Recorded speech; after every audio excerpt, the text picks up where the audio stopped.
Itu setan macam sebenarnya tu. Tak hujan kali tu. Setan bergantung ke kaki ibu ketika tu. Kecek setan, hujan caknya. Jadi yang ibu sabit hujan tu sebenarnya ibu dengan cek dia tu menyambung lidah setan tadi tu. Maka itu was-was tu kita tidak sadar kalau yang kita ikut itu sebenarnya adalah dia. Yang kita bicarakan tu bicaranya setan. Tapi kita tidak sadar, itu namanya was-was. Itu halus. Saking halusnya kita tidak merasakan. Jadi malas, mengantuk, itu. Cobalah Bapak Ibu. Bapak Ibu kalau jago jam ampek, malih nak duduk. Malih Pak. Bajadikan tu nak. Iya. Karena kata Nabi ketika manusia bangun di pagi hari itu, jam subuh itu setan mengikat dia dengan 3 buhul. Tak tanggung-tanggung loh Pak. 3 buhul setan Pak. Maka kalau manusia ingin membuka buhul setan, 1. Begitu dia bangun, terbuka matanya, dia langsung duduk dan berzikir. Alhamdulillahillazi ahyana ba'dama amatana wa ilaihin nusyur. Itu baru 1 buhul terbuka. Lalu naman lain, ada 2 lain Pak. Ada orang lah duduk Pak. Alhamdulillah. Sebentar lah. Golek boleh Pak. Lalu ikut tu Pak. Subuh, itu jam 7 ikut jago lama. Macam lagi tak Pak? Tak Pak. Kan ada lah duduk Pak. Dah duduknya. Ya tu. Tapi celik-celik jam. Alah, mau lentai. Golek lu. Tu tak jago le tu. Tak jago le tu. Nyomat kabik mati le tu mak setan tu Pak. Jadi Bapak Ibu kalau lah duduk tu baru 1 buhul terbuka tu Pak. Ada 2 buhul lah itu. Membuka buhul kedua kata Nabi, dia langsung berwuduk. Wuduk. Berarti lah 2 buhul terbuka tu dengan wuduk. Tapi kalau duduk balik setelah wuduk tu Pak, tu bergolek balik. Lalu mereka tu percayalah kamu Pak. Kau nak pergi Pak cubalah. Iya, apa ya jago tu Pak. Ya tu. Walaupun sudah wuduk bisa bergolek, bisa lalu balik tu Pak. Nah, cara yang ketiga kata Nabi membuka buhul setan yang terakhir, sujud. Dia selalu salat wuduk atau salat witir atau tahajud, seralah. Begitu dia sudah sujud 1 kali, setan baru i'tazala, baru setan kabur tunggang langgang Pak. Ketika dia bersujud. Tapi ketika dia duduk, ada 2 buhul lain. Pacik dari. Ketika sudah berwuduk pun masih ada buhulnya baru. Tapi begitu dia bersujud, walaupun 1 kali bersujud, baru dia i'tazala setan dia pergi, baru dia lari tunggang langgang. Maka yang diinginkan setan itu manusia tidak jadi berbuat baik, maka dibikin berat langkah kakinya. Bapak Ibu tidak barik, kecil pun tidak barik, datang ke majlis taklim ke kau. Coba Ibu, kalau ada organ, lebih organ kini kalau tampil yang jam yang sama organ Pak. Mana rami tiba Pak? Kau organ, bakal itu. Kalau setan orang pe organ, kau tak bergantung je. Taruhnya tundu di belakang Pak Ibu. Yang pe kamu salah, kau nya pacik kaki itu. Namanya yusabbihi bihil apa? Yusabbitu bihil aqdam. Pacik kaki itu Pak. Nah, air tadi yang membuat kita bisa kuat. Wuduk. Bapak Ibu kalau laba wuduk, datang rasa malas, ambil wuduk capek. Hilang rasa malas tu. Sayalah. Nah, itu metodenya Pak Ibu ya. Mengantuk. Ya Pak Ibu kalau mulai terasa-rasa kantuk, tu mulai nyoba kerajo dia. Ya kan, mulai barik-barik mata kan, tu tak lepas kerajo tu capek.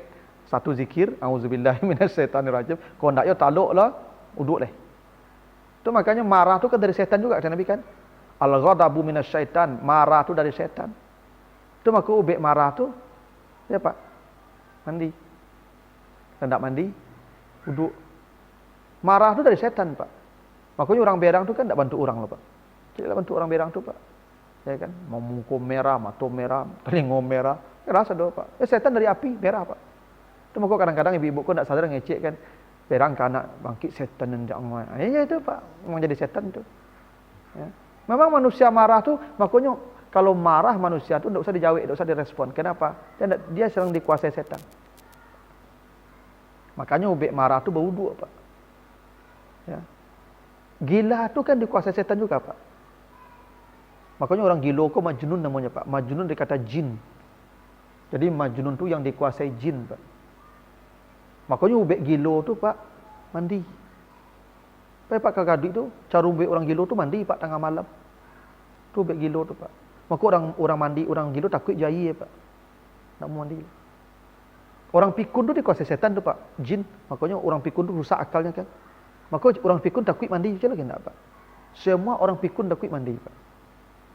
Tu maka apa-apa ibu-ibu kalau mulai mandi takut jai, Dua ke mungkin itu mah. Kalau ndak pikun atau yang cek lain. Cuba lah Pak. Maka orang pikun kau cuba cari mandi Pak. Bak kaja-kaja tu. Bak kabik-kabik Pak supaya bisa ndak mau mandi lah Pak. Kena orang pikun takut jai sama orang gilo. Makanya ubek orang gilo tu mandian. Random dia air tu jam 10 jam 11 malam tu Pak. Kalau terasa dinginnya sehat. Tapi kok lama sebenarnya golek-golek dalam air tu Pak. Tu. Dan biasanya orang gilo kau takut jai Pak. Kan dia makan disebut majnun. Dikuasai jin, dikuasai setan. Jadi mengantuk, marah, ya, malas, pikun, majnun, itu semuanya tu Pak Ibu, tu sedang dikuasai setan sadonya tu. Ya. Itu makanya orang mengantuk akalnya hilang enak. Hilang akalnya Pak, sama orang gilo. Maka orang mengantuk ada hukum dia itu. Ya. Itu metodenya Pak. Disebutkan di Al-Anfal ayat yang ke-11. Ya, kita lanjutkan siapa teman-temannya nih? Ini penting juga nih.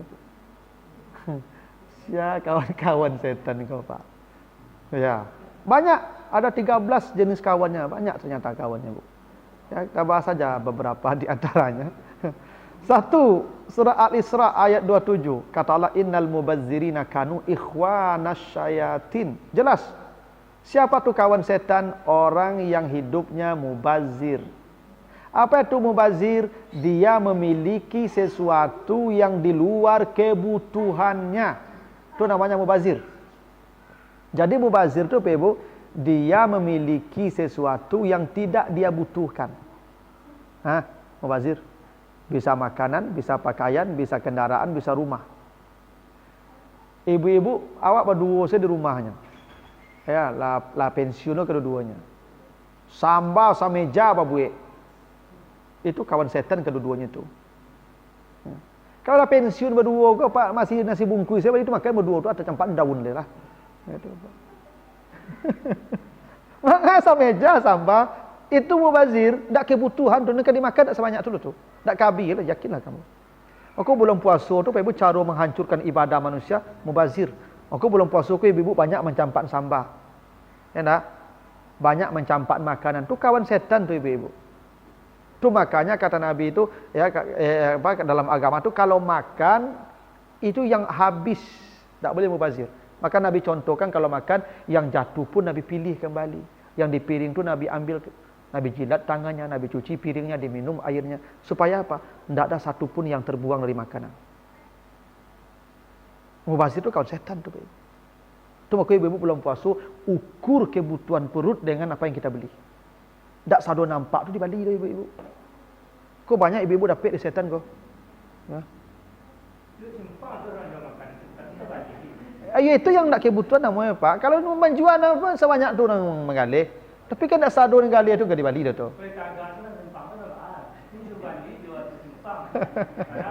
Kecuali apa Bali tu pak sedekahan tu, dak anu. Bali dah banyak-banyak api pak sedekahan ke orang. Tapi datang saya kau tercampak masyaallah ibu-ibu kalau bulan Ramadan yakin apa tu tong sampah tu banyak isi makanan tu. Ya. Kalau beralik kan cedut Pak. Ibu kalau beralik coba cari di dapur orang beralik tu Pak, masya-Allah bakarung-karung makanan bercampaan tu. Kan orang yang datang tamu ni Pak, masya-Allah mengambil makanan tahu dia agak apa beralik lah 3 ni tadi. Ambil ikut kan sambal banyak tu Pak, ada ikan, ada ayam, ada rendang. Itu kan pilihan sifatnya Pak. Yang tak suka ayam pindah ke rendang, tak suka rendang pindah ke ikan. Itu pilihan Pak. Kau tapung saja Pak. Air tak buang tu.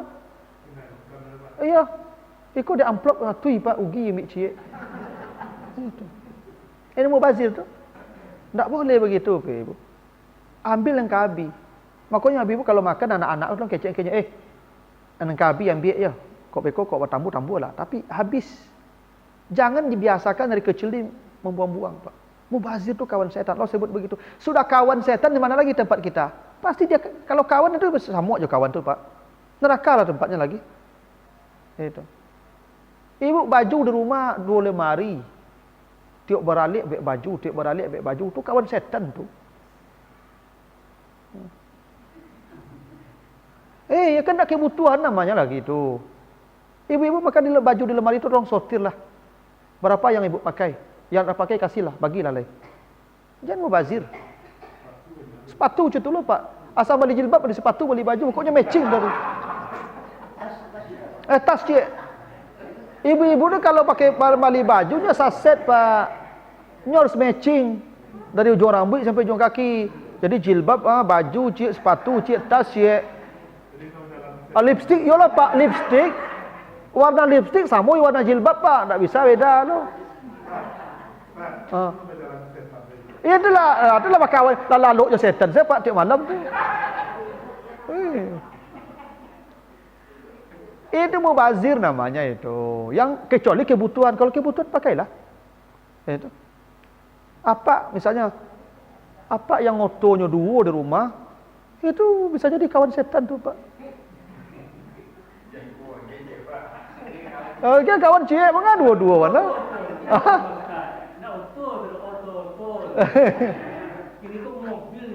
Ayo mobil. Yang dua mobilnya di rumah ya. Kawan setan tuh. Kemana bapak ibu dua mobil di rumah, dua rumahnya. Ya. Tak ada kebutuhan tu itulah kemewahan tu mana ke mubazir kerajo tu mah. Jangan ke orang yang tak ada tu Pak. Mubazir tu Pak Ibu, tu kawan setan tu. Ya. Kecuali memang pengguna, memang kebutuhan Pak. Ibu bawa otolo, kakak tu apa bawa otolo tu kebutuhan. Ya lipstick ya kalau lipstick tu kan bisa dua tiga. Kok Pak 7 warna lipstick kamangai Ibu ya lipstick sebanyak tu. 7 macam warnanya Pak. Ada pink, ada merah, macam-macam warna. Pokoknya asal ganti jilbab, ganti baju, ganti lipstick. Nah, mubazir tu, kawan setan tu. Ya biasanya kalau tak kebutuhan tu tetap mubazir namanya Pak. Ini kebutuhan. Kalau kebutuhan iya. Butuh tidak dia tu. Kan dia yang tahu Pak. Artinya kalau dia tidak miliki itu bermasalah dia. Itu kebutuhan Pak. Apa tidak makan masalah kan? Tidak punya rumah bermasalah kan? Tidak pakai baju masalah kan? Itu kebutuhan. Tapi ibu tak pakai lipstick 7 buah tu ada masalahnya. Yang tak matching tu kan mubazir nama tu Pak. Setan tu. Oh, kau mubazir tu kawan setan Pak Ibu.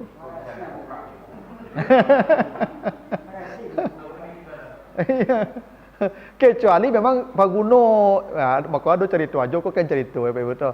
Ada kakek-kakek kacamata 3. Tanya dia cucu kok kek tu banyak mana kacamata kakek ke? Nencik kau mencelik jauh dan boh. Nencik kau mencelik rakek. Nencik kau hilang 2 kau ikut cari je jangan. Itu lain tu Pak. Itu kebutuhan nama tu Pak. Itu. Jadi kalau kebutuhan boleh, kalau tak kebutuhan tu bazir namanya. Jadi Ibu ya sepatu atau tas atau baju, udahlah bagilah lah. Gila. Ya. Jangan memiliki sesuatu yang tidak kita butuhkan. Itu tak boleh. Mubazir bukannya soal makanan juga. Ya. Apa yang rumahnya kamarnya banyak tu kamar tu. Kamar 10 di rumah tu. Tu mubazir tu. Itu maka kata Nabi, kalau ada kamar lebih dari 1 yang kosong, yang tidak ada peruntukannya, itu kamar setan kata Nabi. Itu ada sahih begitu tu. Kecuali ibu punya anak banyak, masing-masing dibuatin kamar. Kini anakku lebih berumahnya, tinggal kamar itu lain soal. Itu ada yang punya nama tu. Ikut kamar saya dibuat banyak-banyak. Tak ada rumah tu lah, berdua saja. Tu kamar setan kata Nabi tu. Setan lalu di situ. Ini mubazir tadi. Tu ambil umar tu je kadang-kadang mana Ibu. Mubazir tu. Di surga saya di akhirat ambil umar kadang-kadang, di dunia aku enggak kadang-kadang. Ada orang Ibu nyubik rumah gadang Ibu. Kiranya lah mati ya Pak, lah mati ya suami. Lah takui rumah tu surang Ibu. Tak tahu ni rumah aku ada nyelakit mubazir kajo nama itu Pak. Tu kadang-kadang mana ambil umar. Lalu Ibu. Kamu putar-putar rumah tu lalu sampai pagi tu. Tidak, sampai lalu seketik aja Pak. Yang mubazir nama tu rumah kadang-kadang tu. Kecuali anak banyak. Kebutuhan tu. Maka ukur sajalah Pak Ibu. Kau butuh atau tidak? Ibu, termasuk mukena Ibu kau. Mukena sampai selemari ke mukena tu. Mubazir. Nah, begitu. Cik baru kawannya ibunya. Ya, yang mubazir. Nyawa banyak kawannya ke Ibu. Alah ibu situ dulu nak. Iya Pak.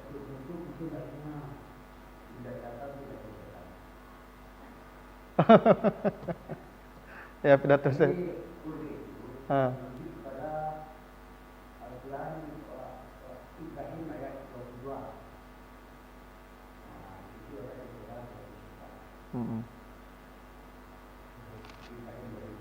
Oke.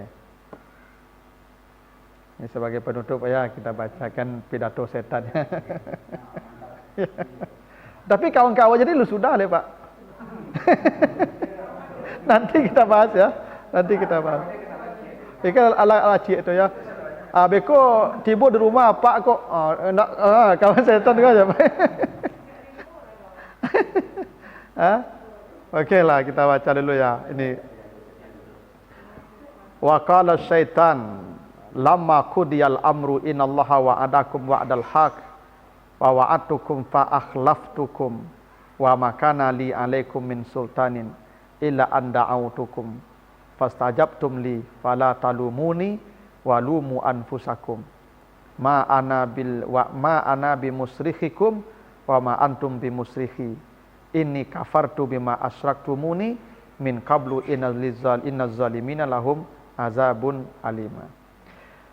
Dan setan berkata kepada para pengikutnya kelak, termasuk kawan-kawannya tadi tu, ibu-ibu yang membazir tadi. Apa kata setan di hari berhisab? Sesungguhnya Allah telah menjanjikan kepadamu janji yang benar, dan aku pun telah menjanjikan kepadamu, tetapi janjiku palsu. Dan sekarang aku menyalahi janjiku. Tidak ada kekuasaan bagiku terhadapmu, melainkan sekadar aku menyeru kamu, lalu kamu mematuhi saranku. Dulu ya memang mengimbau, memang saya membisikkan, tapi sekarang saya tidak bisa lagi berbuat apa-apa karena engkau yang ikuti saya dulu. Ya, maka kata setan, janganlah kau mencela aku, tapi celalah dirimu sendiri. Aku tidak dapat menolongmu, dan kamu pun tidak dapat menolongku. Sesungguhnya aku tidak membenarkan perbuatanmu menyekutukan Allah sejak dahulu. Sesungguhnya orang zalim akan mendapat azab yang pedih. Jadi setan yang kita ikuti hari ini, yang membisik-bisikkan ke kita, yang kita menjadi pengikutnya, besok dia berlepas diri dari kita. Memang saya mengajak kalian, tapi kenapa kalian ikut? Saya tidak bisa menolong hari ini, kamu pun tidak bisa menolong saya. Udahlah, kita sama-sama ke neraka saja. Itu kata setan.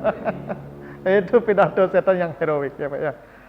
Jadi itulah dulu Pak Ibu ya tentang setannya. Karena waktu Isa sudah masuk. Nanti kalau ada waktu nanti kita sambung beberapa kawannya ini ya. Beberapa dari kawan setan nih. Baru satu. Jadi yang penting ibu-ibu mulai hari kok celik-celiklah baju di rumah lah ya. Itu kok ada yang nak kebutuhan sepatu bagai tas bagai daripada ibu-ibu jadi kawannya caklah pen lah. Gitulah Bapak Ibu, mudah-mudahan ada manfaatnya. Subhanakallahumma wa bihamdika asyhadu an la ilaha illa anta astaghfiruka wa atubu ilaika. Mohon maaf kalau yang kurang berkenan. Assalamualaikum warahmatullahi wabarakatuh.